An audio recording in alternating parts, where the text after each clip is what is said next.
Rafaela's point of view. What is the smallest room in the world, Daddy? Ismag ang ngiti ni Rain nang balingan niya ang ama na ngayon ay katabi si Summer sa sun lounger na kinauupuan nila.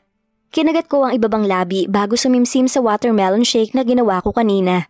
Gusto ko pa sanang matawa na makitang seryoso ang mukha ni Clint sa tanong ni Rain. I know that! Singit naman ni Summer at bumulong sa ama. Locker? Clint voiced out uncertain. Tumawa si Rain habang umiiling. It isn't a room, Dad! Pagtatama pa nito. Nagsalubong ang kilay ni Clint at tatawa din ang maisip iyon. Yeah, Princess, it is not. Compartment! Sigaw ni Summer. Isn't it a room, a compartment? Lito niya rin na tanong na bumaling naman sa akin. I said, sis, the smallest room in the world. Rain lazily said. Nakahiga si Rain sa katabing sun lounger habang nakaupo naman ako sa isang rattan chair at naghihiwa ng mansanas para sa kanila. Ngumuso si Summer. Don't use me your genius. I didn't. Daddy knew the answer probably. Kibit balikat na sagot ni Rain at tinapunan ako ng tingin parang ngitian. Tahimik pa rin si Clint habang nakatingin sa anak. Siguro ay sineseryoso talaga ang pag-iisip sa bugtong ng bata. Kanina pa sila naglalaro ng ganyan at kahit na hindi ako makisali, hirap na hirap silang sagutin ang mga tanong ni Rain. Mushroom? Bulong ni Clint dahilan para mabaling sa kanya si Rain. What, Dad? Si Summer na kunot ang noo. Mushroom? It isn't a room? Tumawa ng malakas si Rain kahit si Clint ay napangisi na makuhang tama ang sagot niya. So it is, ha? Mushroom nga ang pinakamaliit na room. Deklara niya pa kahit ako ay natawa na rin.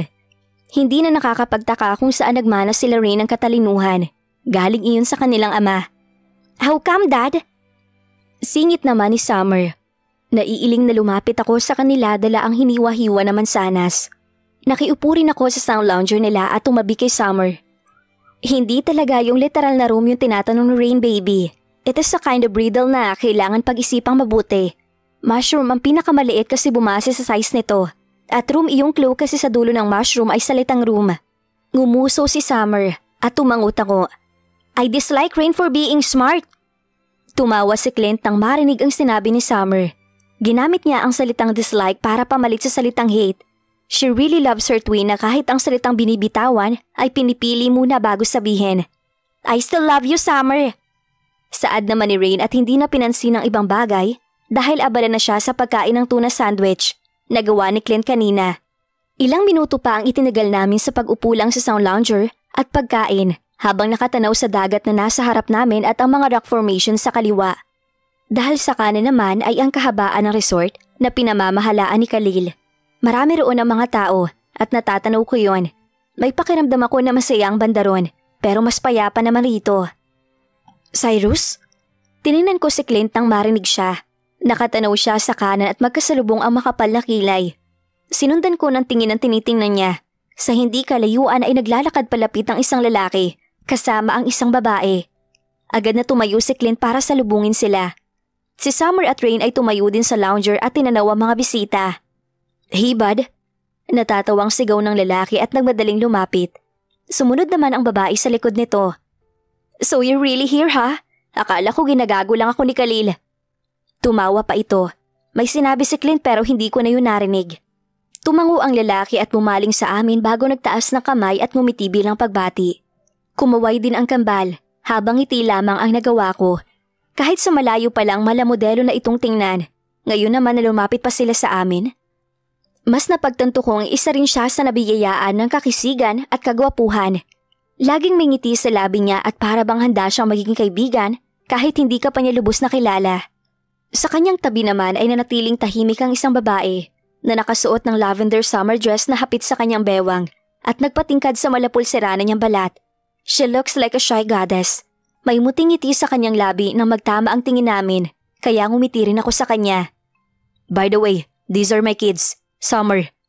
Lumapit si Clint kay Summer. And Rain. At ginilo ng bahagya ang buhok ng pangalawa. Good morning, tita, tito. Una nilang ginitian ng babae bago binalingan ng lalaki. They look adorable. Nangingiting saad ng babae habang nakatingin sa kambal. Tumawa ang lalaki at hinapit nito sa bewang ang nakangiting babae bago bumulong sa tenga nito. Namula ang pisngi ng babae at kalaunan, sinamaan ang tingin ng katabi. Mag-asawa ba sila? Hindi na nasagot ang tanong ko dahil bumaba sila Summer at Rain sa Sound Lounger at nagpaalam na maglalaro kasama si Sonia na agad namang sinalubong ang mga bata. And of course, bumaling sa akin si Clint at agad kinabig ang bewang ko palapit sa kanya. My wife, Eudora. Natigilan ako. Kahit ang paghinga ko, bakit parang ang sakit marinig na ipinapakilala niya akong asawa. Pero Eudora ang tawag niya. Right, Eudora. The woman said as she tried to smile. I'm Cleopatra Velasco. We met before, nung opening ng restaurant ko sa Costadia. Naaalala mo pa? Marahil kung hindi lang hawak ni Clint ang bewang ko, baka lumapit na siya. Oo, Cleo. Pabulong kong banggit sa pangalan niya, kahit hindi ko naman talaga siya kilala. Siguro nga ay namumutla na rin ako ngayon, dahil kinakabahan ako sa sinabi niya. Nagkita na kami noon? Si Eudora panigurado ang nakita niya at nakausap, kaya ngayon hindi ko alam kung paano kakausapin ko siya. Itinuon ko ang tingin sa katabi niyang lalaki at nakitang nakatingin din siya sa akin, kaya hilaw akong umiti. Diyos ko, parang nagkakarera na sa loob ng dibdib ko. Hindi na ako makahinga ng maayos. Cyrus Balboa. Formal na sabi ng lalaki at mag-aabot sana ng kamay, pero nang mapatingin siya sa lalaking nasa tabi ko, agad itong tumawa at nagbawi ng kamay. Nakangisi na ito ngayon. Balboa? Kaano-ano mo si Khalil Balboa? Hindi ako interesado kung magkaano-ano sila. Gusto ko lang kalimutan ang nararamdaman kaba sa dibdib ko. Kailangan kong baliwalain iyon at maghanap ng mabilis na paraan. Kailangan ko lang madistract. Humigpit ang yakap ni Clint dahilan para mapatingin ako sa kanya. Nakatingin din siya sa akin at magkasalubong na naman ang makakapal na kilay. Madilim ang mga mata at may misteryosong emosyon roon. We're cousins. Hindi lang halata kasi mas gwapo ako. Pabirong sagot ni Cyrus nang bumaling ulit ako sa kanya. Nakangisi pa rin siya at nakatingin kay Clint ang mapang-asar nitong mga mata. Tumigil ka, Sai. Ani Cleopatra nang mapansin din iyon. Tumawa lang si Cyrus at kalaunan, hinapit ang bewang ng babae at may binulong na naman. Sinamaan ang tingin ni Cleo ang lalaki pero ngumiti lang ito. We are actually here to stroll around. Masyadong abala sa resort ngayon dahil sa paghahanda ng kasal nila first sa Sanchel. Nabanggit ni Khalil na narito kayo kaya naisip ni Sai na pumunta rito. Paliwanag ni Cleo at tipid ng umiti. Sana lang hindi kami nakaabala.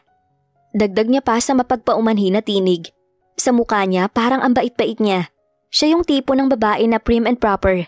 Bawat galaw at salita ay kalkulado. At kahit hindi ko nahulaan, alam kong galing siya sa angka ng mga mayayaman. Umiling agad ako.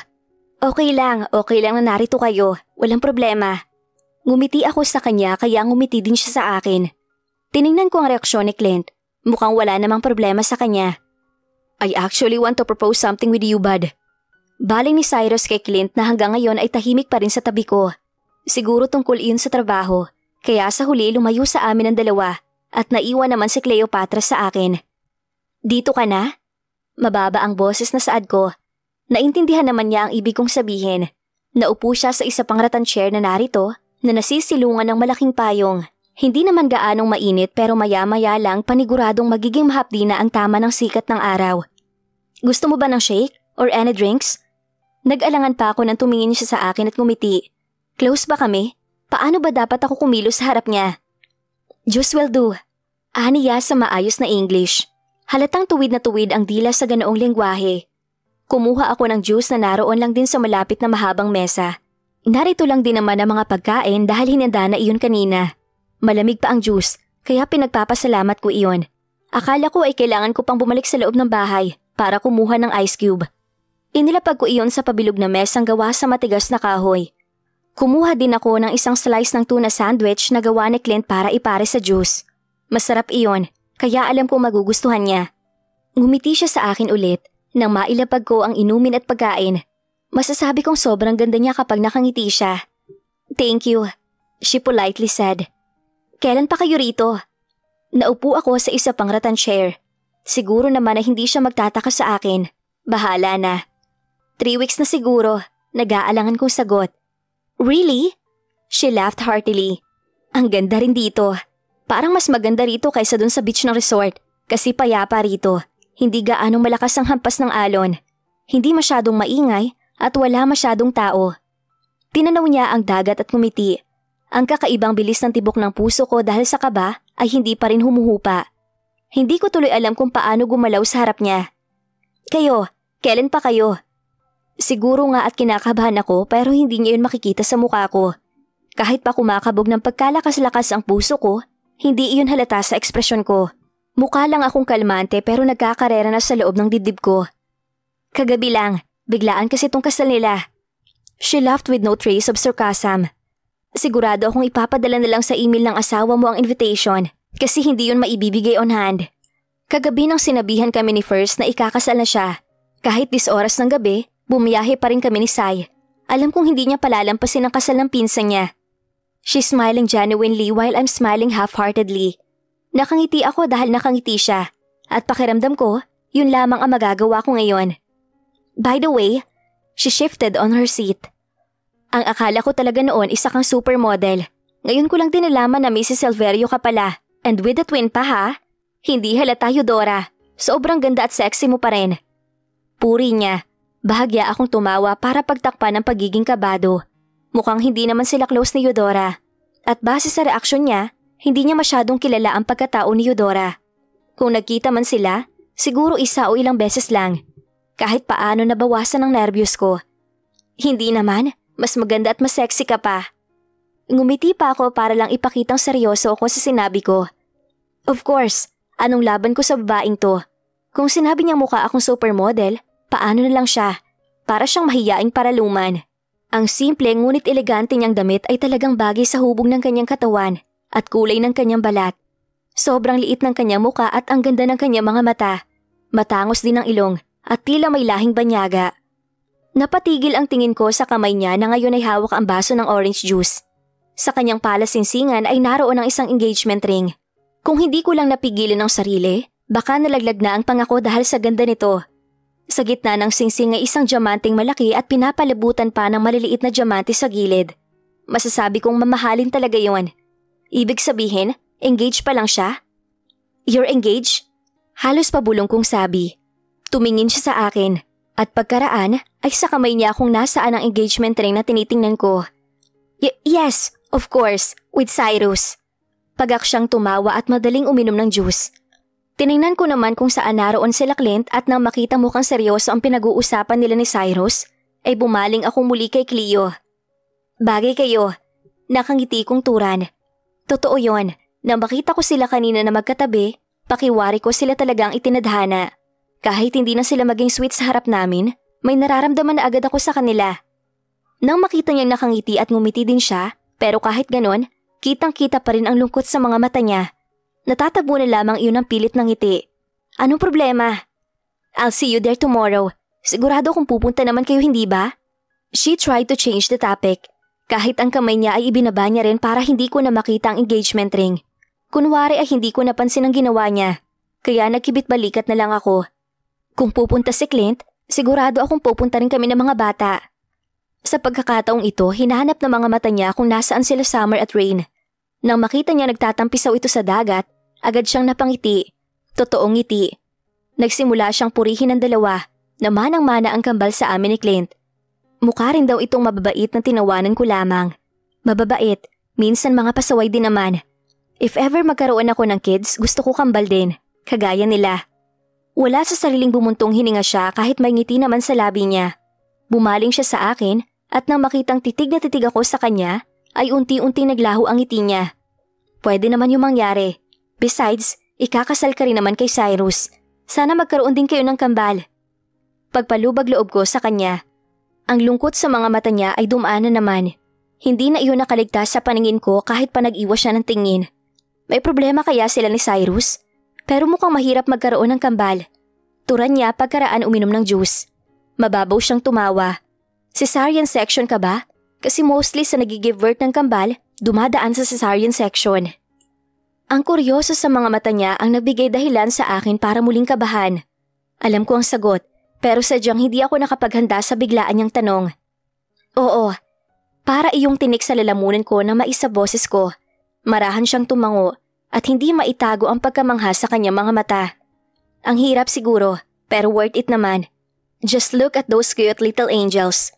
Tumingin siyang muli sa gawin nila Summer kaya iyon ang pagkakataon na pinakawalan ko ang malalim na buntong hininga. Sino sa kanilang panganay? Tanong niya habang nakatingin pa rin sa kambal. Naninikip na naman ang dibdib ko. Diyos ko, kahit ako ay hindi ko alam kung sino ba ang panganay sa dalawa. Si Rain kaya o baka si Summer? Nang lingunin niya ako para makuha ang kasagutan, kumurap-kurap muna ako. Magsasalita na dapat ako na makitang papalapit na sila Clint at Cyrus. Para naman ako nakahinga ng maayos lalo na at tumayo rin si Cleopatra na makita sila. Aalis na tayo? Kalmante niyang tanong kay Cyrus. Tumango ang lalaki at tumingin sa akin. Ngumiti naman ako ng tipid. May susunduin tayo. Sagot nito pagkaraan. Bumaling sa akin si Cleopatra at katulad ng inaasahan ko, nakipagbeso siya sa akin bilang pamamaalam. We need to go. Mababa ang boses na saad niya. Thank you by the way. See you tomorrow at first wedding. She smiled sweetly. Bumaling siya kay Clint at nginitian lang ito bago naglakad palapit sa fiancé. Madali ang pinulupot ni Cyrus ang kamay sa bewang ng babae at ngumiti sa akin para magpaalam. Ganon din naman ang ginawa ko. Nagbiro pa si Cyrus kay Clint na tinawanan lang ng huli. Tumulak din sila paalis at naiwan kami nakatingin lang sa likod nilang dalawa. They look good together. Bulong ko nang makitang umakbay ang lalaki kay Cleopatra at pilit naman tinanggal ng babae ang kamay nito. Arranged marriage din sila. Sa sinabi ni Clint madali akong napabaling sa kanya habang nakaawang ang bibig. Arranged marriage? Ibig sabihin hindi sila magkasintahan at sadyang pinagkasundo lamang? Pero bakit? Akala ko sa panahon na to ngayon hindi na nangyayari ang mga ganyan. Siguro para sa negosyo? Para sa pera? Hindi ko alam ang kwento nilang dalawa. Kaya hindi ko gustong husgahan sila. Sana lang sa sunod naming pagkikita, kung mabibigyan pa ako ng pagkakataon, sana hindi nalungkot ang makikita ko sa mga mata ni Cleopatra. Arranged marriage? Bulong ko at bumaling sa kanya para makita ang mukha niya. Pero kinabahan lang ako na makitang titig na titig siya sa akin. Lumunok ako saglit at pinawi ang kabang nararamdaman. Mukhang maayos naman sila, di ba? Bagay pa silang dalawa. Hindi niya pinutol ang tingin sa akin. His brow shot up and he nodded unconsciously. Gusto ko siyang simangutan dahil tumango siya samantalang hindi ko makita sa mga mata niya na naiintindihan niya ang itinatanong ko. Pupunta ba tayo sa kasal ng pinsan ni Cyrus? Tanong ko pagkaraan at muling naupo sa sun lounger. Ayaw ko rin na tinitingala ko siya, kaya pinili kong maupo. Masyadong matangkad si Clint kumpara sa height ko, kaya kahit anong gawin ko, kapag gusto kong makita ang muka at mata niya, kailangan ko pang tumingala. Why? You badly wanted to see Khalil? His cold baritone voice echoed. Kakasabi ko pa lang na ayaw kong tinitingala siya. Pero ito ako at biglang tumingala para lang matingnan ang mukha niya. Madilim ang kanyang anyo at magkasalubong ang kilay na tila naaasar din sa sarili niyang tanong. Hindi. Agad kong depensa. Hindi ko akalain na ganoon ang sasabihin niya. Nabanggit sa akin ni Cleopatra kanina na biglaan daw iyong kasal. Kaya sa email na lang isisend ang imbitasyon. Nagtatanong lang naman ako kung pupunta ba tayo o kung pupunta ka ba. Hindi pa rin maipinta ang kanyang muka. Bala ko sanang tumayo para hindi na ako mahirapan sa pagtingala. Pero naupo na siya sa tabi ko at nag-iwas ng tingin sa malayo. Bakas pa rin ang pagiging iritado niya. Teka nga, bakit pa parang galit ka sa tanong ko? At saka paanong napasok dito si Khalil Balboa? Hindi ako komportable na tawagin ang lalaki sa pangalan. Kaya kahit ang apelyido ay isinali ko na. Hindi pa rin siya tumitingin sa akin kaya tuluyan na nagsalubong ang kilay ko. Iniisip niya bang gusto ko si Khalil dahil sa pagtatanong ko kanina kung magkaano-ano sila ni Cyrus? Hindi rin siya sumagot kahit na naupo pa siya sa tabi ko. Ilang minuto pa ang lumipas pero wala pa rin siyang sagot. Kaya napailing na lamang ako habang tinitingnan siya. Sinulyapan niya ako. Galit ka ba? Masuyo kong tanong. Ayaw kong nakikita siyang ganyan ang tingin.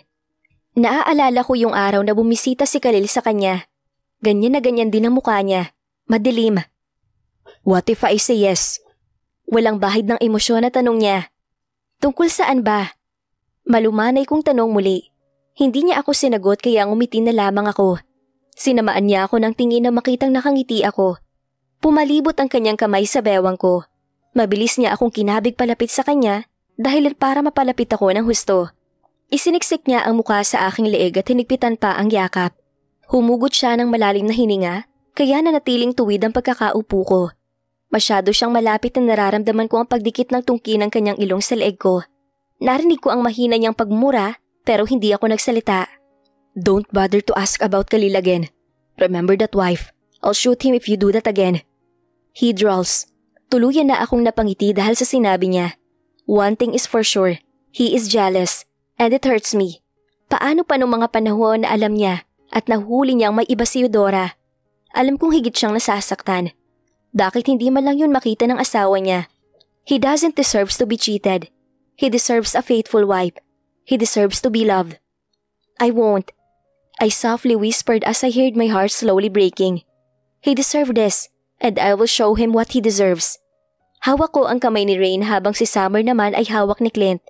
Marami na ang tao, kaya magulo na rin nang dumating kami sa venue. Sa dalampasigan gaganapin ang kasal. Nakaharap sa malawak na karagatan ng mga upuan at nakikita ang ganda ng tanawin. Merong mahabang lamesa na natatabu ng puti at makapal na tela sa dulo, kung saan tatayo mamaya ang pari na magkakasal. The theme for the wedding is rosy pink and white. May mga bulaklak na idinisenyo sa paligid, at lahat yon ay naaayon sa tema. Ang mga upuan ay gawa sa metal, pero nauukitan ng mga bulaklak ang sandalan. May iilan na mga pabilog na mesa sa paligid, at ang sentro nito ay merong mga bulaklak ng pinaghalong white at rosy pink. Mayroon din talulot ng bulaklak na nagkalat sa aisle. Curtains are decorated properly, and chairs are on the right places. Designs, props and other beauty enhancer are perfectly decorated. Hindi ako magaling sa paglalarawan ng mga ganitong event dahil ito na yata ang pinakamagandang kasal na nadaluhan ko sa tanang buhay ko. Masasabi kong kahit pinadali ang lahat, ay naging perpekto pa rin ang kinalabasan. Nang makarating kami, ay agad na binati si Clint ng iilang bisita at prominenteng panauhin. Nahiya naman ako nang wala man lang akong kakilala kahit na isa lang sa sumalubong sa amin. Mukhang lahat sila ay matatawag na elite at higher class. Ang mga lalaki ay nakasuot ng puting tuxedo, samantalang nakasuot naman na mamahaling dress na kulay rosy pink ang mga babaeng bisita. They all look handsome and gorgeous, kaya sinipat ko ng tingin ang sarili mula sa suot na white flat sandals at rosy pink dress. Maayos naman ang suot ko. Alam ko yon dahil si Clint mismo ang nagpabili nito at siya rin ang pumili. Simple ngunit elegante. Suot ko rin ang binigay niyang kwintas na may maliit na heart-shaped diamond bilang pendant. Noong isinuot niya ito sa akin kanina, ilang minuto din akong nakatulala doon. Pinaresan pa iyon ng heart-shaped rose gold earrings. Iniisip ko pa lang na mamahalin iyon, parang hindi ko na maatim na isuot dahil baka maiwala ko.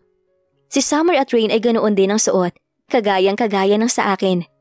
A pink flabby dresses na pareho ang style, nakasuot ng white flat shoes na may glitter sa ibabaw. Kapansin-pansin din ang suot nilang kwintas na may amethyst na pendant. Pinaresan iyon ng heart-shaped earrings na kagaya ng sa akin. Kung titingnan kaming tatlo, sasabihan agad ng mga anak ko sila at hindi iyon maipagkakaila.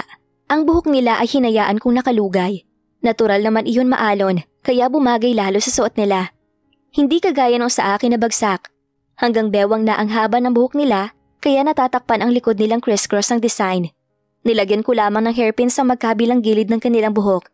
Iyong hairpin na may bulaklak na design. Sa totoo lang, nang makita ko silang ganoon ng ayos, pakiramdam ko pwede na silang pumasa bilang fairy.